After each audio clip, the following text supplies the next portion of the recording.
Only 2 days into the Amgen Tour of California, the riders already facing the high mountains. The start was made from Ventura, surfer's paradise, and the riders heading up the Gibraltar Road to the finish. The overall distance of the second day, 97.6 miles. The first yellow jersey of the 13th edition of the race, Fernando Gaviria, signing in. But as a sprinter, he wasn't going to be the leader by the end of the day. Well, it took not very long for three riders to get clear. Adam de Vos of Team Rally, Ruben Campanoni of Holowesko on the front from Cuba, and John O'Clark from Australia.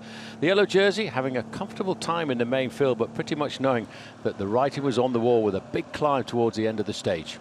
As they ticked off the sprint points, this one at Santa Paula, de Vos was winning there. As they came up the mountains, though, each and every time, it was the rider from Cuba who was winning that. Campioni winning every one of the small interim climbs, all of the time leading towards the one big climb of the day of Gibraltar Road. Battle after battle, the same three riders went over the top in the same order. And it was Campioni, de Vos, Clark, the three members of the breakaway. The last climb of the day was up Greenwell Avenue, and the peloton was snapping at their heels. And with 5.5 miles to go, everybody was together. Yes, the breakaway group had an advantage of 5.5 minutes, and it was really kept together by Team Quickstep before two important teams started to do the pacemaking at the front.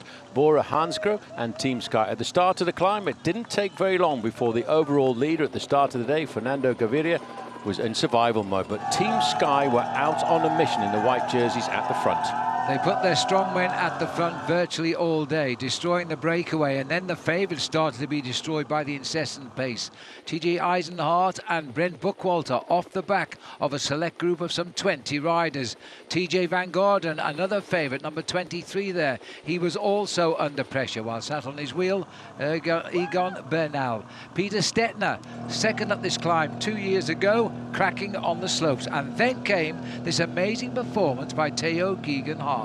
Yes, a rider from Team Sky had been set up by his teammate Sebastian Henao very early on, but then the main move of the day came at 2 kilometers to go. A man we've talked about as a possible winner of this race overall, Egan Bernal, 21 years of age, from Colombia. His springboard set up by Teo Geoghegan-Hart. He didn't need a second asking as he started to stamp on those pedals, wanting to gain time before the time trial.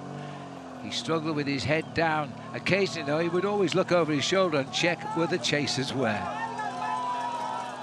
He had spread-eagled across the mountain the remaining few riders.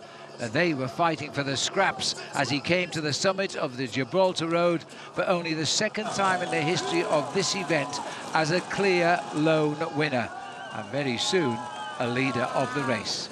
Well, he would pick up a 10-second time bonus for winning, but what was more important to him was the gaps that he could open over all of the other pre-race favourites. Coming across the line in second place, Rafa Majka, who was second overall last year, and in third place in the black and yellow jersey from Great Britain, Adam Yates. And another new name finishing there in fourth was Antoine Tolhoek. The two men of the day. The pacemaker on the right, and the man he paced to the championship on the left. And there he is, Egan Bernal, barely 21 years of age. The yellow jersey was off the back by over 15 minutes. So the new yellow jersey is Egan Bernal now, not just the leader of the race on time, he's the leader of the race on points, he's the best young rider, and he's also the leader in the King of the Mountains. There's the overall standings. He's got a 25-second advantage over Rafael Majka, 31 seconds over Adams, and further down the list, Tije Van Gordon, well, he lost a full minute by the end of the day, and the top 10, a minute 11 back there for Guerrero. So there's the only other man that changed colours on the jerseys on the right. That was Campioni, who was the most courageous rider.